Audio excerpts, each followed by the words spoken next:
जय श्री कृष्णा। मैं नारायण भक्ति शिप्रा स्वागत करती हूँ आपका अपने चैनल पर। ओम नमः शिवाय। श्री शिवाय नमस्तुभ्यम।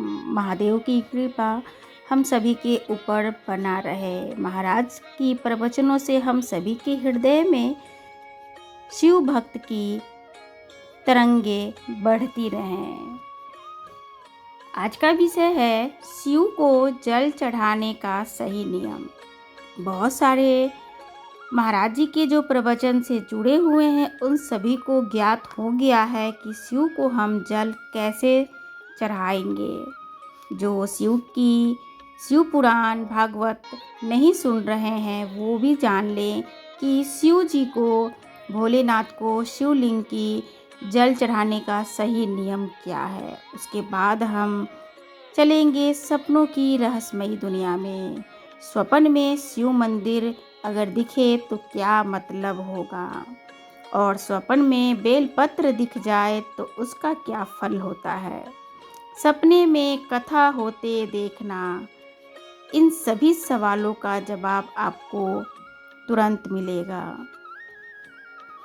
पहले हम शिव को जल चढ़ाने का सही नियम जान लेते हैं। अगर आप हमारे चैनल पर नए हैं तो चैनल को सब्सक्राइब कर दें और बेल आइकन को भी प्रेस कर दें, क्योंकि महाराज जी से, भागवत से, शिव पुराण की कथाओं से ली हुई जानकारी मैं आप तक पहुंचा रही हूं। और जानकारी अच्छा लगे तो लाइक कीजिएगा, और ज़्यादा पसंद आए, क्योंकि औरों को भी जानकारी ये मालूम होनी चाहिए, तो आप इसे शेयर भी कीजिएगा। शिव को जल चढ़ाने का सही नियम।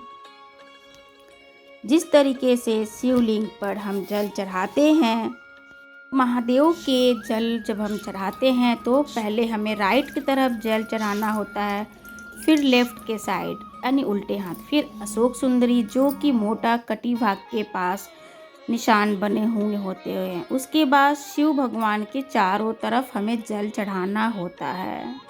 उसके बाद हमें शिवलिंग पर जल अभिषेक करना चाहिए, मगर ध्यान रहे कि शिव भगवान पर जल अभिषेक करते समय जल की धारा शिवलिंग के नीचे तक ही रहे, न कि उसके छींटे आपके पैरों तक पहुँचे। तथा उसके बाद हमें नंदी महाराज को जल अर्पित करना होता है।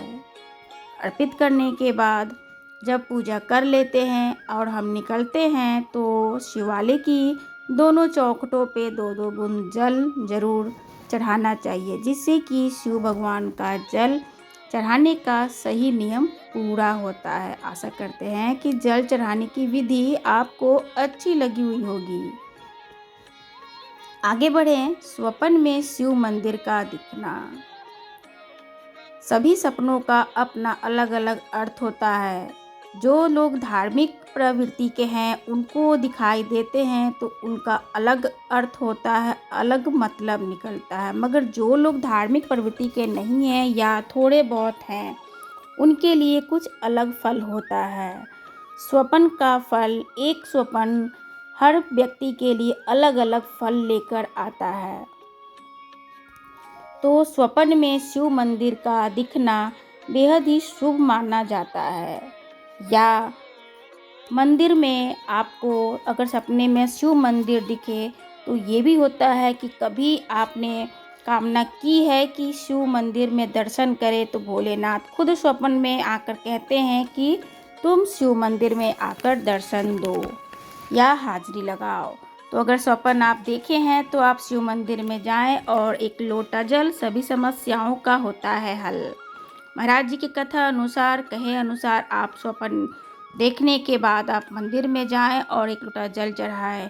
निश्चित ही रूप से आपको सुखद अनुभव होगी। जो भी ग्रह होंगे वो कट जाएंगे। महादेव संकेत देते हैं कि आओ हमारे पास, मैं तुम्हें सुरक्षा प्रदान करूंगा। वहीं पे स्वप्न में अगर जो धार्मिक लोग नहीं हैं उसके लिए है, तथा जो धार्मिक लोग हैं वही स्वप्न में अगर शिव मंदिर का दर्शन किए हैं, अगर वो स्वप्न सुबह ब्रह्म मुहूर्त में अगर किया है उन्होंने, तो उनका स्वप्न सुखदायक और आर्थिक दृष्टि से सुख शांति लेकर आने वाला होता है मात्र 3 महीने के अंदर। ये बिल्कुल ही सही है। श्री कृष्ण जन्म खंड के 77वें अध्याय में इसका वर्णन 32वें श्लोक में मिलता है। तथा जो लोग स्वप्न को नहीं कहते हैं उन्हीं का स्वप्न पूर्ण होता है। तथा ऐसे स्वप्न भगवान जी से रिलेटेड स्वप्न देखने के बाद हमें किसी व्यक्ति को नहीं कहना चाहिए, केवल शिव भगवान को बोलें अथवा तुलसी माता को बोल सकते हैं, पब्लिक को ना बोलें। आगे बढ़ते हैं। स्वप्न में बेलपत्र का देखना। स्वप्न में बेलपत्र का देखना यानी आर्थिक स्थितियों में आ रही तंगी से छुटकारा मिलता है। स्वप्न में बेलपत्र का दिखना बहुत ही शुभ माना जाता है और कहते हैं, सुनने को भी मिलता है और देखने को भी प्रैक्टिकल मिला है कि इसे देखने के बाद हमारा आर्थिक स्थिति सही हो गई है, या बेल फल आप देखे हों तो भी। और इसका मतलब ये भी होता है कि आप शिवालय में जाकर बेलपत्र या बेल फल चढ़ाएं, जो कि महादेव को चढ़ाने की आपने कभी इच्छा रखी होगी और वो इच्छा पूर्ण नहीं किया है आपने, तो वो स्वप्न आ जाता है कि बाबा बताते हैं कि आ जाओ मेरे भक्तों, मुझे ये चीज़ चाहिए। वहीं पे स्वप्न में कथा होते देखना। आजकल और सभी धार्मिक जितने नारायण भक्त हो या शिव भक्त हो, उनका बस यही हृदय में लगा हुआ होता है कि काश हम किसी भागवत में पहुंच जाएं, काश हम शिव पुराण में पहुंच जाएं। ऐसे ही हम सभी यूट्यूब पर, टीवी पर, आस्था चैनल पर हम लोग भागवत कथा सुनते रहते हैं, शिव पुराण कथा सुनते रहते हैं, जिससे कि हमारे अंदर तीव्र भक्ति जागृत हो रही है। भागवत कथा देखना अथवा शिव पुराण कथा को देखना स्वप्न में ऐसे व्यक्ति ही देखते हैं जिनके हृदय में तीव्र इच्छा, तीव्र ललायित रहते हैं भागवत में जाने की, शिव पुराण कथा श्रवण करने की, कि काश हम ऐसे जगह पर जाएं जहां हमें महापुरुषों के दर्शन हो, महात्माओं के दर्शन हो। बहुत ही सौभाग्य से तीर्थ का दर्शन होता है, जिसके भाग्य उदय होने वाले होते हैं उन्हीं का दर्शन होता है ऐसे कथा से। जैसे कि स्वप्न में कथा हम देखें या रियलिटी में कथा पर हम जाएं तो उनका भाग्य उदय होना होता है, तभी वो लोग वहाँ तक पहुँचते हैं। तो ये सारे स्वप्ने बहुत ही शुभ फल देने वाले होते हैं। आशा करते हैं कि आपको ये स्वप्न से रिलेटेड जानकारी अच्छी लगी हुई होगी। नारायण हम सभी के हृदय में भगवान शिव इसी तरीके से हम सभी के हृदय में बहुत सारी खूब सारी भक्ति भर दें, जिससे कि हम सभी इस तरीके के प्रवचन सुनते रहें, कथा में लिप्त रहें और उनकी कथा का श्रवण करके हम आनंदित हो, हमारा परिवार आनंदित रहे। स्वप्न देखते ही ब्रह्म मुहूर्त में नींद खुल जाती है तो स्वप्न तुरंत ही पूर्ण होने वाला होता है। अगर स्वप्न देखने के बाद मन विचलित होता है तो अशुभ फल की प्राप्ति होती है तथा सुखद अनुभव होता है तो शुभ फल की प्राप्ति है। दोनों ही अवस्थाओं में इस स्वप्न को नारायण से अथवा शिव से हमें बोल देना चाहिए।